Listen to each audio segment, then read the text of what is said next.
तो किसी व्यक्ति को बिजनेस एनालिस्ट बनने के लिए कौन कौन सी इंपॉर्टेंट स्किल्स डेवलप करनी चाहिए? तो जहां तक स्किल्स की बात है, सबसे पहली चीज जो उन्हें चाहिए वह है कोर बीएस स्किल। मतलब अगर उन्हें रिक्वायरमेंट्स समझनी है तो उन्हें यह जानना चाहिए कि रिक्वायरमेंट्स कैसे गैदर करें, वेंड कैसे ब्रेक डाउन करें स्मॉल रिक्वायरमेंट्स में, यूजर स्टोरीज कैसे लिखें, प्रोसेस डायग्राम्स कैसे बनाएं। ये कोर बीएस स्किल्स हैं। ठीक है, साथ ही यह भी कि डॉक्यूमेंटेशन कैसे तैयार करें, यह भी एक कोर बीएस स्किल है। दूसरा, बिजनेस डोमेन नॉलेज भी जरूरी है, क्योंकि अगर आपको किसी बैंकर से बात करनी है तो कम से कम आपको यह पता होना चाहिए कि वह व्यक्ति किस बारे में बात कर रहा है, वरना ऐसा लगेगा जैसे सब कुछ आपके सिर के ऊपर से जा रहा है। इसलिए यह समझने के लिए कि क्या इंपॉर्टेंट है, आपको बिजनेस को समझना जरूरी है। तो यह दूसरी महत्वपूर्ण स्किल है। तीसरी जो उतनी ही इंपॉर्टेंट है वह है सॉफ्ट स्किल्स। तो एक बिजनेस एनालिस्ट एक तरफ क्लाइंट्स से और दूसरी तरफ टेक्नोलॉजी टीम से डील करता है। दोनों का पर्सपेक्टिव और सॉफ्टवेयर के प्रति दृष्टिकोण अलग अलग होता है।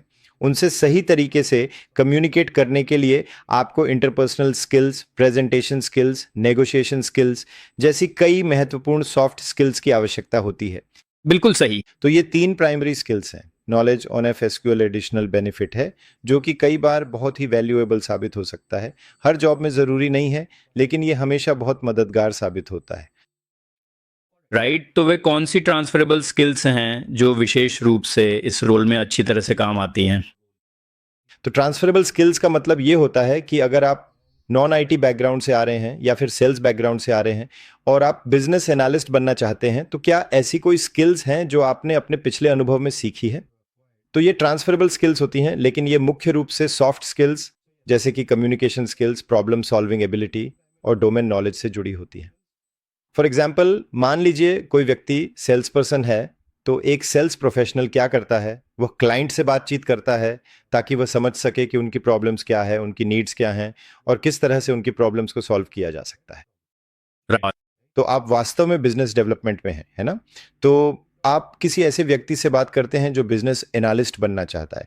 आप पहले समझते हैं कि उनका बैकग्राउंड क्या है, उन्हें बिजनेस एनालिस्ट बनने के लिए क्या करना होगा, और फिर आप ये भी देखते हैं कि हमारे पास क्या सोल्यूशन है।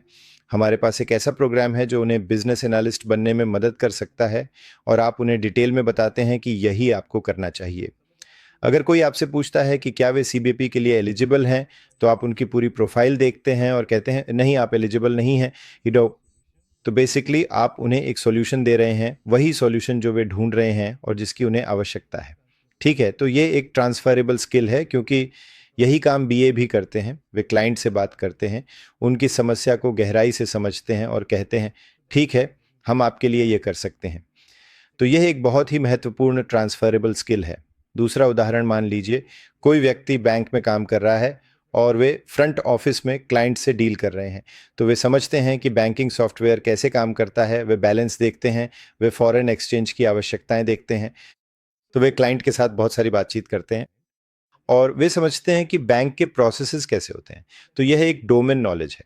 ठीक है, मान लीजिए अगर कल उस व्यक्ति को बिजनेस एनालिस्ट बनना है और किसी बैंकिंग प्रोजेक्ट पर काम करना है, तो वह नॉलेज जो डोमेन नॉलेज है बहुत हेल्पफुल होता है। तो यह भी एक ट्रांसफरेबल स्किल है। तो ये कुछ एग्जांपल्स हैं जहां आप देख सकते हैं कि ट्रांसफरेबल स्किल्स होती हैं। आपको बस एक चीज़ करनी है, मान लीजिए कोई भी व्यक्ति ये समझने की कोशिश कर रहा है कि ट्रांसफरेबल स्किल्स क्या हैं, तो उन्हें ये देखना होगा कि वे क्या कर रहे हैं। उन्हें यह भी देखना चाहिए कि बिजनेस एनालिस्ट की रिक्वायर्ड स्किल्स क्या होती हैं। फिर आप ये समझ सकते हैं कि क्या आपके पास कुछ ऐसी स्किल्स हैं जो ट्रांसफरेबल हैं। तो मूल रूप से जैसे कि सेल्स या बिजनेस डेवलपमेंट से आने वाले लोग और जिनके पास कुछ डोमेन नॉलेज है, उनके लिए ये एक एडेड एडवांटेज होगा, है ना? हाँ, ये होगा। अगर कोई बिजनेस एनालिस्ट बनना चाहता है और बिजनेस एनालिसिस में नया है, तो कौन से टूल या सॉफ्टवेयर सीखना चाहिए? पहला ये है कि सॉफ्टवेयर डेवलपमेंट एक टीम प्रोजेक्ट होता है जिसमें बिजनेस एनालिस्ट काम कर रहा होता है। तो आपको ऐसे सॉफ्टवेयर की ज़रूरत होती है जिसमें टीम्स अपना काम मैनेज कर सके, जैसे टीम मैनेजमेंट सॉफ्टवेयर या वर्क मैनेजमेंट सॉफ्टवेयर। तो जीरा उनमें से एक है। जीरा बहुत फेमस है, इसीलिए मैं जीरा का नाम ले रहा हूँ। लेकिन और भी टूल्स हैं, जैसे असना है, today.com है। ऐसे कई टीम मैनेजमेंट और वर्क मैनेजमेंट सॉफ्टवेयर हैं, राइट? तो ये इस पर डिपेंड करता है कि ऑर्गेनाइजेशन कौन सा सॉफ्टवेयर इस्तेमाल कर रहा है। आपको उसके बारे में जानना चाहिए, कम से कम डेली एक्टिविटीज़ को करने के लिए। फिर अगर हम खास तौर पर बीए की भूमिका की बात करें, तो मान लीजिए आपको प्रोसेस डायग्राम बनाना है या आपको यूज केस मॉडल बनाना होता है, तो आपको किसी अच्छे डायग्रामिंग टूल या कुछ ऐसा जानना चाहिए, जैसे कि माइक्रोसॉफ्ट विजियो जो एक पेड टूल है, लेकिन कुछ फ्री टूल्स भी उपलब्ध हैं। उदाहरण के लिए draw.io एक फ्री टूल है और आप उसे भी आसानी से सीख सकते हैं। इसके अलावा जैसा कि मैंने बताया, एसक्यूएल की भी जरूरत होती है, लेकिन फिग्मा जैसे प्रोटोटाइपिंग टूल या किसी भी नए एआई प्रोटोटाइपिंग टूल का नॉलेज होना भी अच्छा है, जैसे लवेबल ऐसे टूल्स में से एक है। एक्चुअली आपको ये समझ होना चाहिए कि ये टूल्स कैसे काम करते हैं। फाइनली मैं इसे टूल नहीं कहूंगा, लेकिन एआई का नॉलेज और यह जानना कि प्रॉम्प्ट्स कैसे लिखें ताकि कुछ काम करवाया जा सके, आज के समय में बहुत जरूरी है। तो ये कुछ चीजें हैं जो आपको टूल्स के नजरिए से जाननी चाहिए। ठीक है, बहुत बढ़िया। अच्छा, तो ये कितना जरूरी है कि आपकी soft skills versus technical skills कितनी महत्वपूर्ण है? हाँ, सॉफ्ट स्किल्स बेहद ज़रूरी हैं, क्योंकि आपको अलग अलग तरह के स्टेक होल्डर्स से डील करना होता है, और जब आप इंसानों से डील कर रहे होते हैं तो ये एक मुश्किल काम होता है। हर किसी का अपना ईगो होता है, अपनी एम्बिशंस होती हैं, अपनी एक्सपेक्टेशंस होती हैं, और एक बिजनेस एनालिस्ट के रूप में ऐसे स्टेक होल्डर्स से डील करने के लिए आपको उन्हें ये भरोसा दिलाना होता है कि उनकी प्रॉब्लम्स एंड नीड्स एड्रेस होंगी। ये एक कठिन काम है, ठीक है। तो सॉफ्ट स्किल्स बहुत ज़रूरी हैं। आपको ये समझना होता है कि वे क्या चाहते हैं, और जो वे कह रहे हैं उसके अलावा भी क्या कुछ ऐसा है जो वे चाहते हैं। ये बहुत इम्पॉर्टेंट है।